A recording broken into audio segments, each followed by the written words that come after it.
Hey friends, it's Ron Deal. We're here with Facebook Live for another edition of your questions and our answers. This is Blended and Blessed follow-up number 2. So glad to have you with me. If you missed the first one, just go back a little bit on Facebook. You can find it in the videos section. Would love to have you join. So I'm joined today by Gayla Grace. Gayla, how are you? I'm good. How are you, Ron? I'm good. Thank you. Thank you for being with me. And thank you for joining the FamilyLife Blended team. It's great to be a part. Thank you for the opportunity, and I'm thankful to be here today.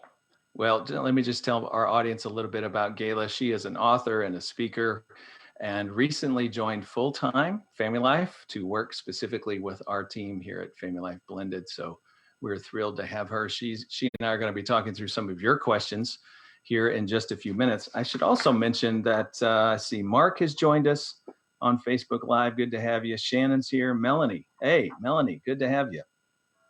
Teresa is also with us. You go ahead, drop us a note, send a comment in there. We'll be watching some of that as we move along. Just to give you a little context, if you're not familiar, Blended and Blessed is our annual live stream event, and that event took place just not too long ago on Saturday, April 25th. And during that time, we opened up through the event app questions for people to be able to submit questions. And we answered some of them during that day, but couldn't get to nearly all of them. So many questions came in. So we've designed these Facebook Lives to follow up and try to take on some of those questions a little bit at a time. So if you don't hear your question today, feel free to keep listening. We'll try to get to, I don't think we'll get to all of them. There were well over 120 questions submitted, but we're going to do the best that we can. Before we jump into some of the questions, Gayla, just this week, our podcast, the FamilyLife Blended podcast, was on Mother's Day and Father's Day. Did you get a chance to listen to that yet? I did. I sure did. There's some great stuff on there too. Good. Well, I appreciate you saying that. I wanted to pick your brain a little bit and just see what you thought. Just for our viewer, just to let you know, a FamilyLife Blended podcast is free. It's available. You can get it on Apple Podcasts or Stitcher, or wherever you get your podcasts. We'd love to have you subscribe. We do a deep dive on many different subjects. And this is episode number 31, tells you how many you've missed. And it was on Mother's Day and Father's Day. We had a panel of people reflecting on some comments that others had made about what they've learned about managing Mother's Day and Father's Day. Gayla, so I'm curious, you're a mom, you're a stepmom, you have multiple viewpoints about this whole thing. So I'm curious, what did you hear that resonated with you, and just what thoughts would you add to the conversation? You know, the first thing I'd say, Ron, is one of them mentioned that sometimes stepkids just don't know what to do on Mother's or Father's Day. They're naturally going to be pulled towards the biological parent, and without knowing it, they can easily exclude a step parent. And one of the podcast guests talked about teach your spouse what you need. So in other words, for me as a stepmom, that would mean I need to tell my husband, this is what I need to feel honored and valued on Mother's Day. And it needs to come from the spouse. It's not an expectation that you have of the stepkids. It's more of an expectation of, you know, I'm a stepmom because my husband has kids, brought kids to our marriage, and he needs to take the lead in really honoring me as a stepmom on Mother's Day. That was one point. Yeah. So let me push back just a little bit, because I can hear somebody saying, but Ron, I'm the stepmom. I shouldn't have to speak up for what I need. What's your reaction to that? Well, if you've been married very long. Enough said. There it is. Enough said. Okay. Our spouses are not mind readers. They're just not. They're lousy at. I'm lousy. I am lousy. I am a trained professional, and I am lousy at reading my wife's mind. Yeah. And we're just different. Men and women are very different. So just because that's what I think my husband needs, it's not necessarily what he needs. And it goes both ways. Yeah, good. Any other thoughts or comments you'd add to it? So I loved the quote. Diane Fromm made a quote that I believe she said was Michael J. Fox had given the quote that I think speaks to so many circumstances, but specifically around Mother's Day, Father's Day. It said, "My happiness grows in direct proportion to my acceptance and in inverse proportion to my expectations." So, if we go into Mother's Day with these big expectations, it's likely we're going to be disappointed. But maybe if we go in just accepting this is a day to honor moms, and the mom for the stepchildren is going to get attention. And so we do need to speak to our spouse about, I am a stepmom. I do also need some respect and appreciation for the role that I play as a stepmom. Yeah, good thought, good comment. So again, to our viewer, that is podcast number 31 on Mother's Day and Father's Day in blended families. There's a lot there that's applicable for your home. Go out and download that podcast. I encourage you. Okay, so let's jump into the questions. The first one that came in says, in these quarantine days. Yeah, so already setting the context, we're dealing with COVID in our home. And she's saying, in these quarantine days, are we supposed to take care of his kids, even when it is the mom's week? So it's a stepmom saying, are we supposed to do that, even though it's the other household's week, just because dad doesn't want his kids going to daycare? So I hear in that if they go to the other home, they're going to go to daycare. So should we take on that obligation because my husband's uncomfortable with that? She says, is it bad that I see this as me becoming their babysitter? What do you think?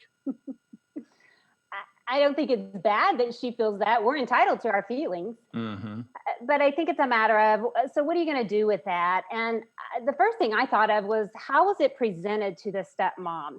So what did the husband, did he just naturally assume, well, you know what, you're home, you can take on these other kids. Maybe she has kids of her own and he's at home with them. But I think there has to be some respect towards the stepmom and her feelings about the situation. And maybe that is the right thing to do, but I think a lot of it's going to be in how is it presented to the stepmom, and does she have a say in what's going to happen? In other words, I hear you saying a unilateral decision without consulting your partner or your spouse about something that involves them and requires them to be involved in it is not a good idea. No, it's not a good idea. That's a huge undertaking for the stepmom to assume the primary role then in the home during that period of time. And she needs to be considered what her feelings are about it. Yeah, absolutely. To wrap back to where you started. So her feelings, sometimes stepmoms, stepdads do have, how can I say this gently? More of a negative response or a feeling about something. They can feel like it's an imposition on them, and it wouldn't be their vote. And that's definitely a feeling that people have. And sometimes I hear you saying you're entitled to your feelings, and you have to figure out how to deal with the reality of what's going on. Right, because it still may come back around to it being the best decision for the sake of the kids, for the kids to be with the stepmom. Yeah. And if you can come back around to that decision and everybody's in agreement, that's great. And sometimes even the stepmom might not be in total agreement, but chooses to go along because she knows it's what is best for the kids. Yeah, good. Okay, next question. How should I explain to my girls, their ages 12 and 9, she says, that they will not have the same freedom and parenting from us that their 17-year-old stepsister gets, even though we're all in the same house? So, we can read into this. The 17-year-old has some freedoms from the other home. For example, she goes on and she says vaping, for example, staying up late at night. So she's been given permission to do those things from the other home. But this mom and stepmom is saying to her girls, you're not going to have those same freedoms. You're not going to be able to do those things just because your stepsister is able to do those things. This is one of those binds where parenting in the other home affects parenting in your home. What are your thoughts?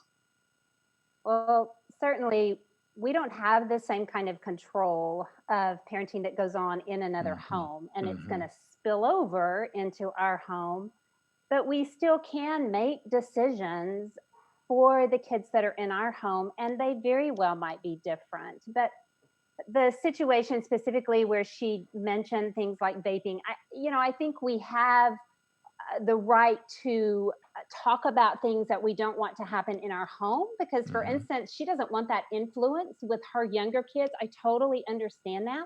And so I think we can speak to what behavior is allowed and is not allowed in our home, but that doesn't mean that we can control if she chooses to do those things outside of our home. And so, Yeah. to the kids that live with us, to maybe what she's saying is her biological kids, I think she just has to say, I understand if this doesn't feel fair to you, but we are parenting the way that we believe God calls us to parent. And that does mean some of the time our decisions are going to be different. Yeah, there's about six things layered on top of each other with this. There's the whole other house, our house, their rules, our rules. There's Right. developmentally, what do 17-year-olds or 25-year-olds get to do? Or, what kind of freedoms do they have that younger kids don't have? Right. There's influence and moral direction. She's trying to say to her kids, that's not a behavior I want you to be involved in. Yeah, it gets convoluted and jumbled up. I think you're exactly right. You still manage your home. Just because, and let me go to the other extreme. Just because the other household gives kids permission doesn't mean you have to give them permission in your home to do what they're allowed to do with the other place. You still manage that space, Right. but there may be some concessions that you make in terms of some of their behavior. So not everything is a battle. That's Hmm. still going to leave your kids seeing some stuff you don't want them to see, an influence you don't want them to have. Yeah, And and Ron, I think it's a matter of making sure then that you are having conversation with your own kids and voicing to them. I mm, realize that you're seeing what may seem like inconsistencies to you, and some of this are my decisions in regards to not wanting to alienate my stepchild. And so there's a lot that goes into it, and communication is key. Don't just let your kids sit over there and wonder, this isn't right, this isn't mm, fair. hmm Let them talk about them. Let it talk about their feelings about it. Good, good, excellent. Okay, we had some single parents attending Blended and Blessed, and absolutely, I'm so glad. I love it when that happens, Mhm. and I would encourage any singles or single people who are dating a single parent to look up that material to access any of our resources because I think they can be helpful for you. So let me hit a couple of questions that kind of lump into a similar category. What is, how do you, what is, let me start over. What is the best way to tell a child of divorced parents that you are dating, that you have a boyfriend or a girlfriend, whatever your situation is? What's too soon after the divorce? Let's start with that one. Well, I would say you always want to err on the longer side if Mm, possible. I don't know if there's exact numbers. I would say at least a couple of years. mm, There's so many feelings that have to be worked through, and kids are behind adults in working through their emotions. And the sooner that we introduce somebody, the harder it makes it for the child to continue to work through the grief and whatever is going on with that transition. So I mhm. do think we have to be really careful and not go too fast. I think there's a lot of wisdom in that. An illustration just popped in my mind when early on, when this uh, pandemic started, and we were getting bits of information about, yeah, this might affect life here in the US. Oh no, it is affect what? Oh wow, people are dying. Like day after day after day, there was this, it seemed to change and grow and get bigger and bigger. You remember that feeling that you had where, I don't know what this is. I don't know what to do with this. Mm-hmm. How do we make sense out of it? That's what happens to kids when they go through multiple life stage transitions in a rapid fashion. The more change you add on top of other things, like you just said, that just compiles the stress and the pressure. When there's space, when there's time, that makes a difference before the next transition. Okay, so we had another question. It's kind of related. I'm a single parent and have been for over 11 years. I'm struggling to figure out how this broadcast, Blended and Blessed, how your podcasts, how are they helpful to me? Is this relevant to my life? What would you say to that person? I would say yes, because it's very likely you're going to remarry. And the more educated you are when you step into a blended family, the better off you are. There were so many things I remember saying later, gosh, if I had just known this, I think we could have worked through this better. There were a lot of things that my husband Randy and I will say now, man, we did it all wrong. And we just could have done some things differently that might have made our journey easier, especially in the beginning. Yeah. Amen to that. Boy, I'm going to double down on that one. That's a good answer. Okay, next question. The woman I date has never been married, has no children. I'm divorced with an ex-wife and a child. Do you have any advice as to areas of potential challenge for us? And then he goes on and says, I'm a pastor, professional, and a teacher, professor. Thank you for putting on this conference. Well, you're welcome for that. So I get this question sometimes. Here's our scenario. What could you anticipate might be a challenge for us? I think that's a little hard to get down and dial into the specifics, but what are your thoughts around this one? Well, my first thought is there's a lot of unexpecteds that can come up in step family life. So, what it might seem like is our scenario is not as complicated as some, and maybe it's not. But that doesn't mean that you're not going to have some situations that crop up that you didn't anticipate that can create some real roadblocks. I could give you some, not just in my own life, but in some family members I know and other stepmoms who married into a family, had never had kids, had never married, naturally has a maternal side that I believe God Mhm. gives women. And yet she wasn't prepared when the stepmom was diagnosed with cancer Mhm. and passed away. And she became a full time stepmom to three kids. And Mhm. so, there's just no way, like you said, Ron, that you can anticipate. I would just say go into it knowing God will walk the journey with you, whatever presents itself, but don't be naive and feel like, we just don't have the same complications. This is going to be a cakewalk. Probably not. Yeah, I think you're right. There's always hidden surprises in every major decision in life. I don't care who you are or what the circumstance is, whether Mhm. it's a first marriage or a 10th marriage, you don't know what life holds this time. Exactly. And so, yes, get educated, try to understand blended family dynamics in general. There may be some specific things that arise that nobody could anticipate. That's life. You walk with God, you trust Him to help you along the path. But I agree with you. I think getting smart about step family living really makes a big difference. Mhm. Yeah. By the way, I've noticed CW has joined us. We got lots of comments going on there. Judy and Melanie and Brenda Stewart. Thanks for jumping in, everybody. Thomas Mason, hey, brother, nice to have you Hey. with us today.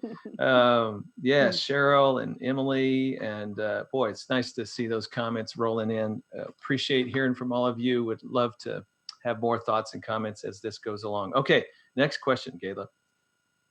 Where do you begin to rebuild a relationship when the chains of trust have been broken? During Blended and Blessed, we spent a good bit of time talking about when there's a competition going on between the relationships within a step family home, and that naturally happens just between new people and old people. And I think this question came out of that. Like, we've already had those struggles. We've had that competition of relationship, and trust has been hurt in the process. So, how do we begin to rebuild?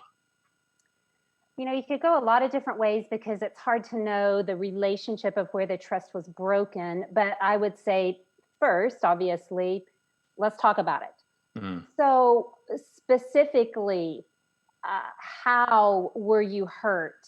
What behavior is going on that is proving to be hurtful to you? mm, And mm, get comments from the person. And when you think about rebuilding trust, I always think about rebuilding trust happens as we see patterns of behavior change. It doesn't happen because you've told me this is going to change. mm. And so when people have been hurt and trust has been broken, then it's important that the other person sees their part and what they need to do to help rebuild that trust. Mm. I think you just hit on something I want to come back to. So yeah, identifying and naming it and I'm sorry, those are all important steps, but trust comes back when behavior changes. Mm-hmm. I think sometimes we underestimate that one. I even know as somebody who has caused hurt and offense, with someone that I care for, uh, once you apologize, you kind of hope that's the end of it, but not Mm-hmm. really. Mm-mm. It's Mm-mm. walking out the repentant heart at that point that helps to rebuild trust. Forgiveness may have happened, but that doesn't mean trust is rebuilt. Yeah. Right. Yeah. So, like, let's say, for instance, your spouse still has what it appears to you has too much communication with their former spouse. Hmm. And so there's a little bit of trust there. A stepmom naturally feels insecure in a new role. And, she's going to lean on her husband and maybe says to him, it just seems like you're having more communication than is necessary. I understand if it's in relation to the kids and that does need to happen. But, I just saw a string of texts Hmm. giving her advice about how to get her roof fixed or who she needs to call.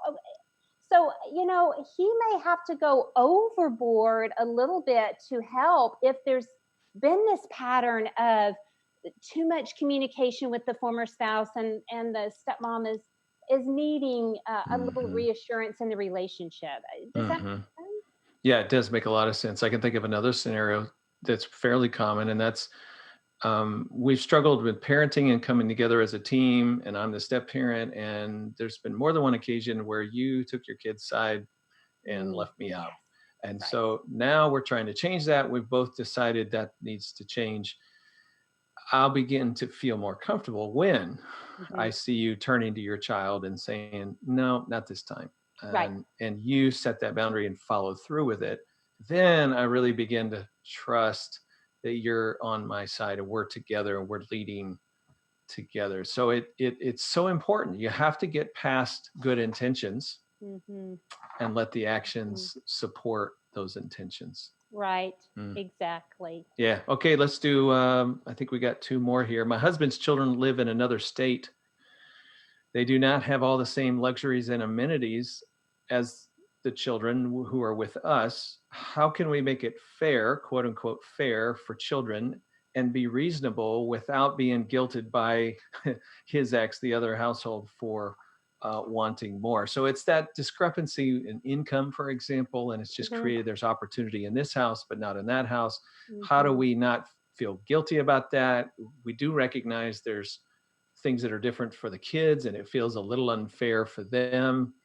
Yeah, let's talk around that. I, it makes me think about, I wonder who it feels unfair to. Does it feel Hmm. unfair to that former spouse? Does it really feel unfair to the kids? Maybe it does. Maybe they're expressing dissatisfaction with what they're seeing. But, the truth is, Ron, there are times in blended family life where circumstances are not exactly the same. And Hmm. maybe one home does have a little more and financially can manage more. And I just think we have to talk to our kids about, but understand that this is how life happens. Yeah. Sometimes it Yeah. doesn't mean that we wallow in it and we become victims, because that doesn't go anywhere for us. Hmm. So we pull up our bootstraps and keep going in the midst of whatever circumstances we find ourselves in. Yeah. No, I think this is good, and that's a good word. It's delicate. Um, Hmm. yeah, hey, Dad, how come at our house we have this, this, and this, but Mom doesn't have that at her house? Can't you give her a little more child support? And by the way, I think a lot of people jump to the conclusion, oh, Mom put the kids up to that to ask Dad for. No, I've seen kids come up with that on their own. They're not dumb. Right, They right, they can put two and two together. right. And so I think it's one of those conversations where you have, yeah, I get it. You're concerned about Mom, and this is a different experience for her, for you, when you're at her house. I understand. And I appreciate you caring for her in that way. I appreciate you wanting this for her. All I can do is reassure you that we have addressed what is fair. The courts have spoken, the judge has spoken. There are others who have looked into our situation, and this is what is required of us, and we're fulfilling our part in that. And so there's just going to be some things that are different. One of Randy's favorite phrases is fair is not always equal. Mm-hmm. So just because it's not equal doesn't mean it's not fair. Yeah. Good. That's good. Okay, one more. My husband and I parent our kids differently. You've never heard this one before, have you? Oh my goodness. I lived this one, Ron. Good. Teach us. The first thing that comes to my mind is different is not wrong. Randy and I parented very differently when we married, and I thought I was right. Of course. You wouldn't have been parenting that way if you thought you were wrong. Exactly. And, I finally just had to step back and say, okay, just because he's parenting differently, if he gets to the same end result, then it's okay. Yeah. I think where the delicate balance comes is in when he was parenting my kids, because I felt like, I know my kids better than you do. I know how you should parent my kids. But again, he had some parenting tactics that worked. They were just different than mine. So I think we have to go into it with an open mind. Yeah. Yes, communicate it when you don't like the way they're being parented, but different doesn't necessarily mean wrong. Yeah. And if you're vastly different, that's a really hard household to live in. Sure. If you're just a little different, you can, move toward each other without too much difficulty. But there's always something that is just challenging and difficult. And the kids are used to it the other way, and they don't want to change either. And there's lots of politics in this conversation, and it's not an easy answer. I do think, though, we encourage people in general to move as close to one another as you can, so that just within your household, that fair is not always fair, but it's equitable. That same principle would apply there. I'm so glad Gayla was with us today. This has really been a good time. If you want to know more about her story and she and Randy and overcoming some of those parenting challenges, I just looked it up. Episode number 9 in our podcast, Family Life Blended podcast, is with Gayla and her husband, Randy, Step Parenting with Grace. Same title as the book that Gayla has written on that subject. So I would encourage you to look up that podcast and learn more about it. Thanks for being with us. We're going to continue these Facebook Lives every Tuesday for the next 2 weeks at 11:30 Central Time. So come back here and join us live if you can. Watch it later. Share with a friend or a family member. Again, thanks for being with us today. Take care and God bless.